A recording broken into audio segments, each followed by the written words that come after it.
प्यारे बच्चों, कल हमने बात की थी कि अध्यारोपण के सिद्धांत की, और उससे पहले हम कूलाम के नियम की बात कर चुके हैं। तो दो बिंदुओं के बीच जो बलों का जो लगना है वो हमने दिखाया था। लेकिन कई बार क्या होता है कि जिन दो वस्तुओं के बीच में बल लग रहा होता है वो बिंदु वस्तुएं ना होके ब्रॉड वस्तुएं हो सकती है, चौड़े, मतलब जिनका क्षेत्रफल हो या आयतन हो या लंबाई हो। एग्जाम्पल के लिए ऐसा भी हो सकता है कि एक आवेशित तार है और एक पॉइंट चार्ज है, इन दोनों के बीच में हमें बल निकालना है। या ऐसा हो सकता है कि कोई प्लेट है जिस पर कुछ चार्ज फैला हुआ है और यहाँ पर कोई रॉड वायर है, इस पर हमें बल निकालना हो सकता है।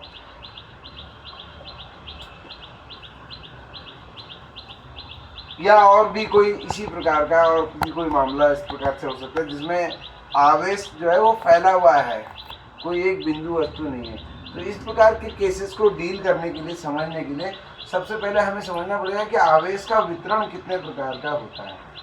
तो आज इसी टॉपिक पर हम बात करने वाले हैं, आवेश के वितरण की। क्योंकि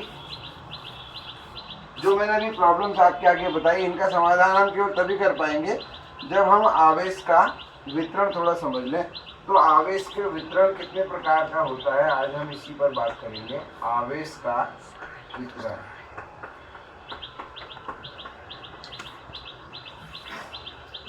आवेश का वितरण तीन प्रकार का होता है। रेखीय वितरण,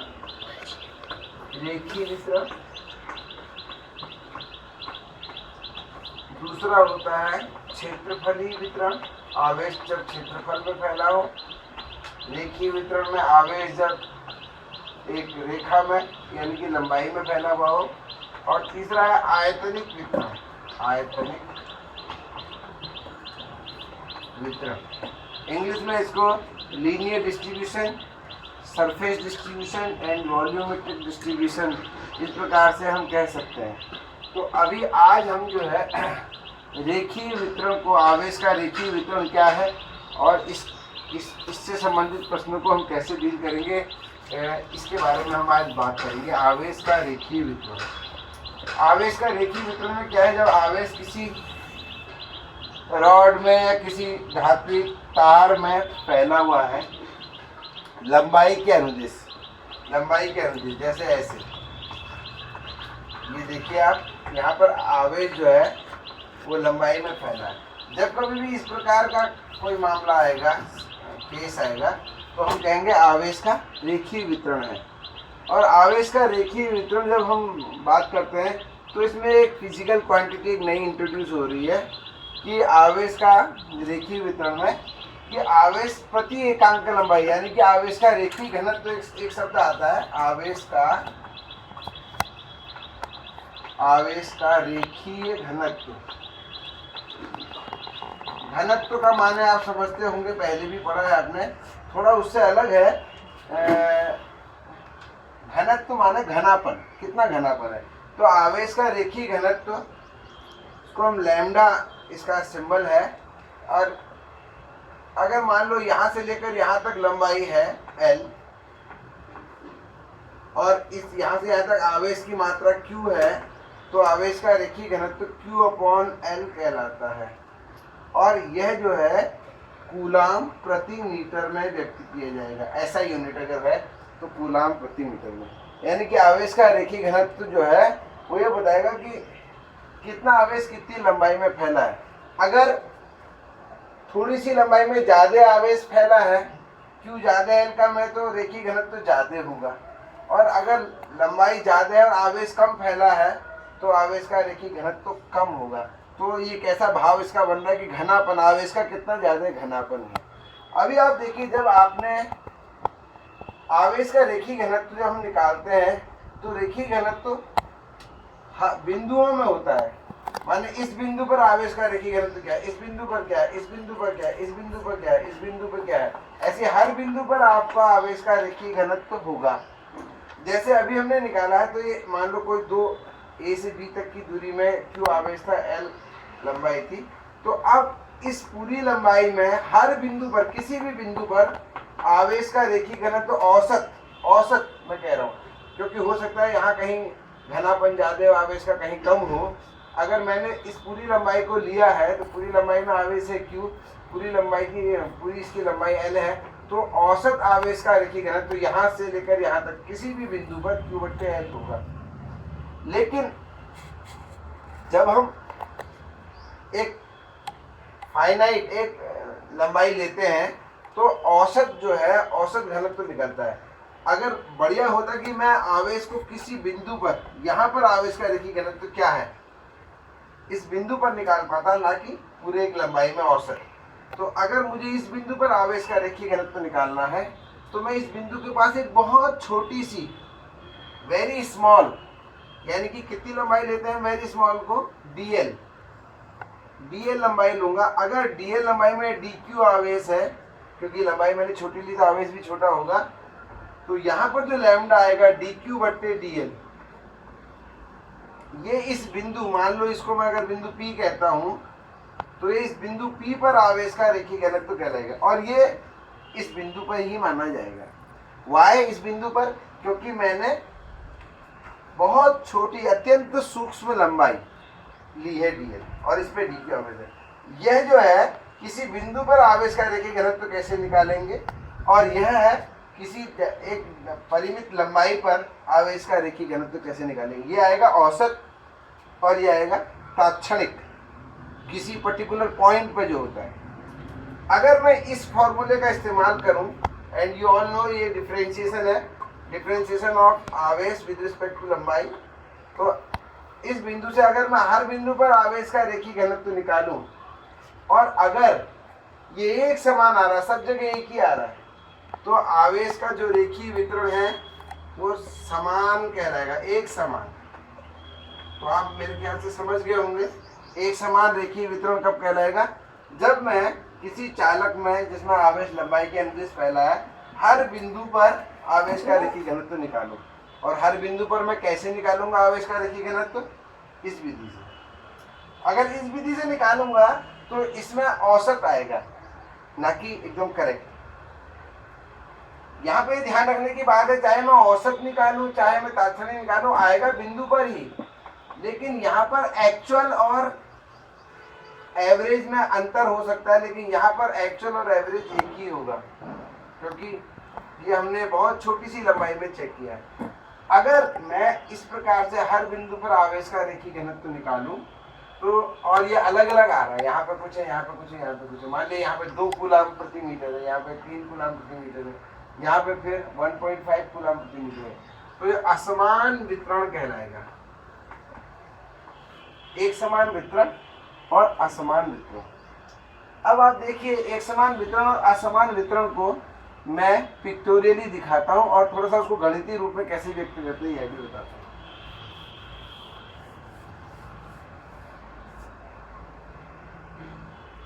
जब कभी भी वितरण होगा तो जो भौतिक राशि मैंने बताई आवेश का रेखीय घनत्व, ये बहुत इंपॉर्टेंट पॉइंट होगा।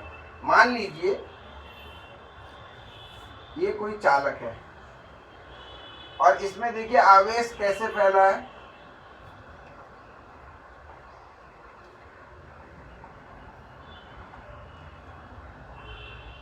आपको देखकर ही लग रहा होगा कि आवेश का घनापन जो है वो लगभग एक जैसा है। तो मैं कह सकता हूं कि इसमें मुझे दिखने में ऐसा लग रहा है कि आवेश एक समान फैला है। लेकिन मैं इसके लिए चेक कैसे करूंगा, हर बिंदु पर मैं आवेश का रेखीय घनत्व लैम्डा निकालूंगा। आई विल कैलकुलेट लैम्डा यानी कि dq/dl एट ऑल पॉइंट, सब में निकालूंगा। इफ इट इज कांस्टेंट, अगर हर जगह एक आ रहा है तो आई कैन से कि लैम्डा इस पूरे वायर ए बी में, ए से बी में लैम्डा जो है वो कांस्टेंट है। अच्छा, अब देखिए ये जो ए से लेकर बी तक जो मैंने वायर दिखाया है, इसमें अगर किसी पॉइंट को दिखाना है, इस पॉइंट को दिखाना है, मान लो ये पी है, तो इस पॉइंट को मैं कैसे दिखाऊंगा, स्थिति सदिश आर से दिखाते हैं। तो यहाँ पर जो लैम्डा होगा मैं उसको कैसे दिखाऊंगा, लैम्डा आर का फलन है, गणितीय रूप में इस प्रकार से लिखते हैं, lambda is a function of r. अगर हर बिंदु पर लैम्डा अलग अलग आ रहा है, इसका मतलब लैम्डा आर पर डिपेंड कर रहा है, लेकिन क्योंकि ये एक समान वितरण है इसलिए लैम्डा जो है आर पर निर्भर नहीं करेगा, बल्कि लैम्डा क्या होगा, कांस्टेंट। अगर लैम्डा कांस्टेंट है और हर बिंदु पर अलग अलग नहीं आ रहा है, तब जो है हम कहेंगे वितरण एक समान वितरण है, एक समान वितरण। और एक समान वितरण बहुत आसान होता है।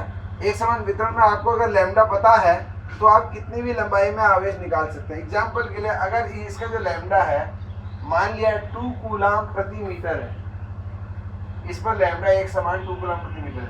हमसे कोई कहे इस चालक की यहाँ से M से लेकर N तक लंबाई जो है वो 5 मीटर है, तो आवेश बताइए यहाँ से यहाँ तक कितना आवेश होगा। 2 कूलाम 1 मीटर में है तो 5 मीटर में 10 कूलाम आवेश हो जाएगा। समझ में आ गया। तो इस प्रकार से एक समान वितरण वाले में बहुत आसान रहता है कोई भी आवेश हम उसकी मात्रा निकालना। लेकिन अगर एक समान वितरण ना होके हमारे पास आवेश का असमान वितरण है,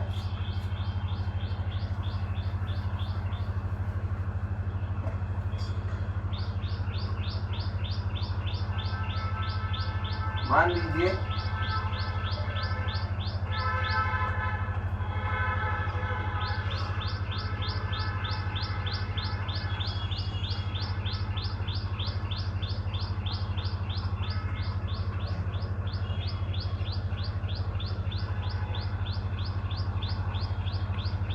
ये देखिए, इस चित्र को देख के ही आपको लग रहा होगा कि यहाँ आवेश ज्यादा घना है, यहाँ ज्यादा घना है, या मोटे मोटे तौर पे कह सकता हूँ यहाँ पर आवेश का घनत्व तो ज्यादा होगा, यहाँ पर कम होगा, यहाँ पर ज्यादा होगा। इसका माने जो लैम्डा है, अगर मैं लैम्डा निकालता हूँ dq/dl हर बिंदु पर निकालता हूँ, तो किसी बिंदु P पर अगर मैं उसको निकालता हूँ और उस P की जो पोजीशन है वो R है, तो मैं यहाँ कह सकता हूँ लैम्डा जो है वो R पे डिपेंड कर रहा है, क्योंकि हर R पे, इस R पे लैम्डा की वैल्यू कुछ है, इस R पे लैम्डा की वैल्यू कुछ है, तो लैम्डा यहाँ पर फंक्शन ऑफ R है, इट इज नॉट कांस्टेंट, एक समान नहीं है। तो हम कहेंगे यहाँ पर वितरण असमान है, असमान वितरण। और वितरण कैसा है, रेखीय वितरण, रेखीय वितरण असमान है। तो असमान वितरण भी अब फर्दर 2 टाइप का हो सकता है। असमान वितरण जो है वो 2 प्रकार का हो सकता है। नंबर एक तो है कि उसमें कुछ पैटर्न देखने को मिल रहा है। वितरण तो है but it is there is some pattern, pattern माने कोई स्टाइल देखने को मिलता है, पैटर्न है।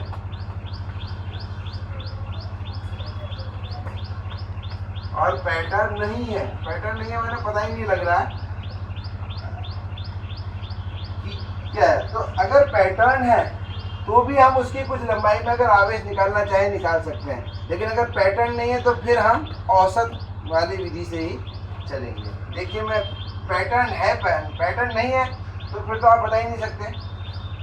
जैसे एग्जाम्पल के लिए किसी क्लास में किसी बच्चे को 2 रुपये मिले, किसी को 5 मिले, किसी को 7 मिले हैं, किसी को 8 मिले, किसी को 9 मिले, तो मैं किसी पर्टिकुलर बच्चे को कितना मिला है नहीं बता सकता। लेकिन अगर मुझे ऐसा पता लग जाए कि 1 मीटर की दूरी पर जो बच्चा खड़ा है, 1 मीटर की दूरी पर बच्चा खड़ा है उसे 2 है, दूसरे मीटर की दूरी पर खड़ा है उसे 4 है, तीसरे मीटर की दूरी पर खड़ा है 6 है, तो 10वें मीटर की दूरी पर जो खड़ा होगा उसको कितना मिला होगा मैं बता सकता हूँ। तो यही पैटर्न का अंतर है। अगर कोई पैटर्न है आवेश में के वितरण में तो हम उसमें आवेश भी निकाल सकते हैं। मान लिया हमसे कहा जा रहा है इस वायर में, तार में आवेश फैला है, एक समान नहीं है, और कैसा है, जैसे जैसे हम आगे को बढ़ते जाते हैं लैम्डा जो है वो उसमें 1 ऐड होता जाता है। एग्जाम्पल के लिए यहाँ पर स्टार्टिंग में लैम्डा 2 कूलम प्रति मीटर है, x बराबर 0 पर, तो 1 x बराबर 1 होने पर लैम्डा जो है वो 3 कूलम पर मीटर है। x बराबर 2 होने पर लैम्डा 4 कूलम प्रति मीटर है। ऐसे ही तो दिस इज अ पैटर्न, हम कहेंगे इसमें एक पैटर्न है। और इस वाले केस में हम इसकी किसी लंबाई पर अगर यहाँ से लेकर यहाँ तक आवेश निकालना हो तो हम उसको निकाल सकते हैं। इसी प्रकार से पैटर्न ऐसा भी हो सकता है कि लैम्डा जो है वो x प्लस 3 है। इसका मान है जब x 0 है तो यहाँ पर लैम्डा कितना है 3, जब x 1 है तो लैम्डा कितना होगा 3 प्लस 1, x 1 पर लैम्डा 3 प्लस 1 4 हो जाएगा। इसी प्रकार से x बराबर 2 है, यहाँ पर लैम्डा जो है 5 हो जाएगा। This is also pattern. तीसरा इस प्रकार का पैटर्न भी हो सकता है लैम्डा बराबर x स्क्वायर प्लस 2। तो शुरू में यहाँ पर लैम्डा क्या होगा x 0 पर 2 और x 1 पर क्या होगा 1 का स्क्वायर 1 प्लस 2 3, x 2 पर क्या होगा 2 का स्क्वायर 4 प्लस 2 6, यहाँ पे 6 हो जाएगा। तो इस प्रकार से अगर आवेश का एक पैटर्न है तो इसमें हम आवेश कैसे निकालेंगे। चलिए कोई क्वेश्चन इसमें मैं आपको बताता हूँ कि पैटर्न अगर होगा तो हम आवेश कैसे निकालेंगे। मान लीजिए लैम्डा का पैटर्न है x स्क्वायर प्लस 2 और हमें 5 मीटर लंबे वायर में चार्ज निकालना है। यहाँ से x बराबर 0 से x बराबर 5 मीटर इसमें आवेश निकालना है। पैटर्न ये है। चलिए ठीक है, तो हम यहाँ से x दूरी पर ये कोई पॉइंट ले लेते हैं P। यहाँ पर लैम्डा क्या होगा x दूरी पर यही होगा x स्क्वायर प्लस 2। अगर मैं यहाँ पर एक छोटी सी डिस्टेंस यहाँ से यहाँ तक dx ले लूँ तो इतने में चार्ज कितना हो जाएगा, क्योंकि ये लैम्डा जो है लैम्डा x स्क्वायर प्लस 2 है, हम इसको यहाँ से लेकर यहाँ तक कांस्टेंट मान सकते हैं क्योंकि dx वेरी वेरी स्मॉल लंबाई है। तो यहाँ से लेकर यहाँ तक में कितना चार्ज हो जाएगा, किसी लंबाई में चार्ज है तो लैम्डा dx, लैम्डा कितना है x square plus 2 into dx, यानी कि इतनी सी लंबाई में यहाँ से लेकर यहाँ तक dx लंबाई में ये जो चार्ज है कितना हो जाएगा। तो 5 मीटर लंबाई में कितना चार्ज होगा, दोनों साइड इंटीग्रेट हम कर देंगे, 0 से लेकर 5 dq और इधर 0 से लेकर 5 x स्क्वायर प्लस 2 dx। तो इस पे dq ऐसे सब पे dq माने टोटल चार्ज ये तो q हो गया, तो इसको हम कह देंगे q, इसको हम कह देंगे q और इसका जो इंटीग्रेशन है वो अलग से हो जाएगा x स्क्वायर dx 0 से 5 प्लस 2 dx 0 से 5।